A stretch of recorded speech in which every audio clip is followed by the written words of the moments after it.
Um dia após o apagão que afetou 500 mil pessoas, a região metropolitana do Recife ainda tem regiões sem luz. Dona de um restaurante no centro do Recife, Joseni perdeu o estoque de alimentos por causa da falta de luz e ficou no prejuízo. Vai pro lixo tudo. A gente é acompanhado pela vigilância sanitária, não pode aproveitar a comida. Descongelou, é lixo. Até o início da tarde de hoje, alguns bairros da zona sul da cidade ainda estavam sem energia. Todo mundo muito assustado. Tive que pegar 2 conduções, com medo de ficar na parada sozinho. Foi terrível.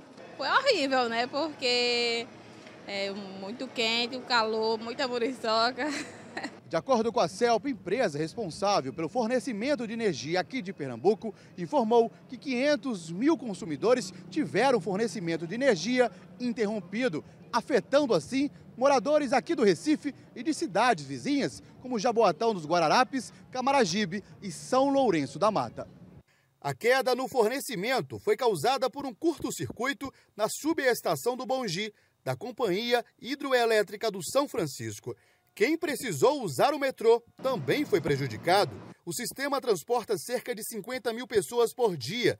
Chegando na estação estava sufoco, não tinha ônibus suficiente para a população. Nos últimos 3 anos, o Brasil enfrentou pelo menos 180 apagões. Só em 2013 foram 45 interrupções. O último grande apagão ocorreu em fevereiro deste ano. Uma falha derrubou a transmissão para as cidades do norte e do sudeste, afetando 6 milhões de pessoas. Em São Paulo, quem aumentar o consumo de água vai receber uma sobretaxa de até 50% na conta. O anúncio foi feito hoje pelo governo do estado.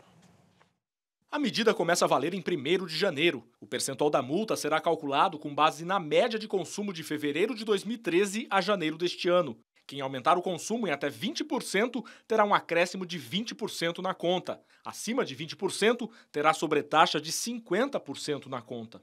A medida não tem caráter punitivo nem arrecadatório, mas educativo e de participação. Se todo mundo participar, não vai faltar. O programa de bônus para quem reduz o uso de água vai ser prorrogado por mais um ano. Economia de até 10% terá desconto de 10% na conta. E até 15%, bônus de 20%. E acima de 20%, abatimento de 30%. Além disso, o governo vai distribuir de graça kit economizador de água, com dispositivos para torneiras que diminuem o fluxo de água. O material será entregue a todos os clientes da região metropolitana de São Paulo. O estado vive a pior seca da história. O principal reservatório da Grande São Paulo, o sistema Cantareira, opera com apenas 6,9% da sua capacidade, já contando a segunda cota do volume morto, que é a reserva técnica utilizada para evitar o desabastecimento. Ondé. Olha, acho a medida certíssima, já devia ter acontecido antes, certo? Porque a gente tem uma tendência a achar que água é de graça. Aliás, não tem nada de graça. E, portanto, como os mais velhos sempre disseram, o bolso é o órgão mais sensível do homem. Você pode apertar o coração, mas é um bolso.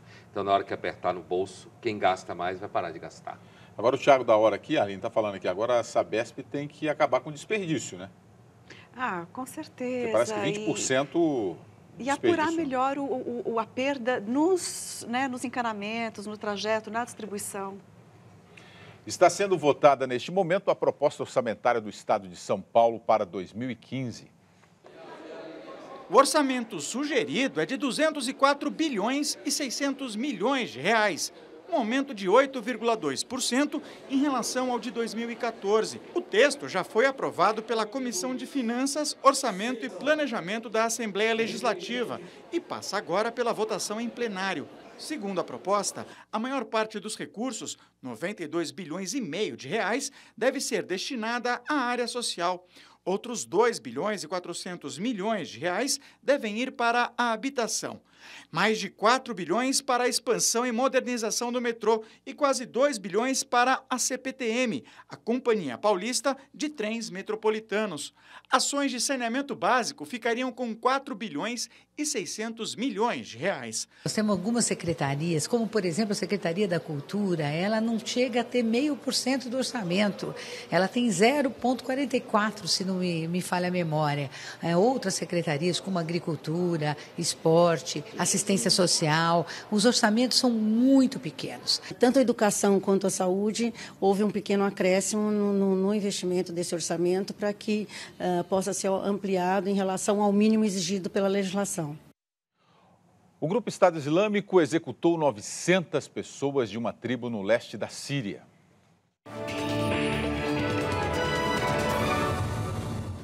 Pelo menos 230 corpos foram encontrados em uma vala comum.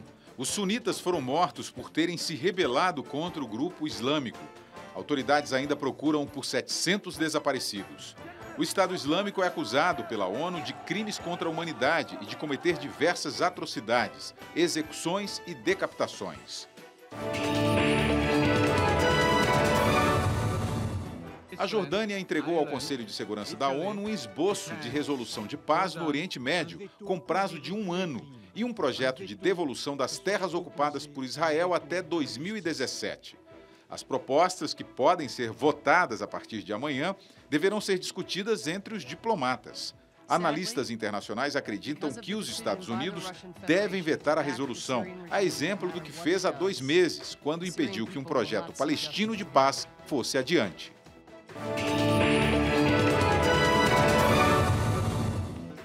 A Corte Europeia determinou hoje que obesidade mórbida seja qualificada como incapacidade ou deficiência física. Com isso, as companhias serão obrigadas a ajudar em tratamentos de funcionários, agir contra a discriminação e, em alguns casos, conceder aposentadoria. A decisão saiu depois que um homem foi demitido por excesso de peso na Dinamarca. 23% das mulheres e 20% dos homens europeus são obesos. Arline. Bom, o que está acontecendo na Síria, a gente viu nessa matéria, essa notícia horrorosa de um massacre de 900 pessoas, evidenciada por uma vala comum com mais de 200 corpos.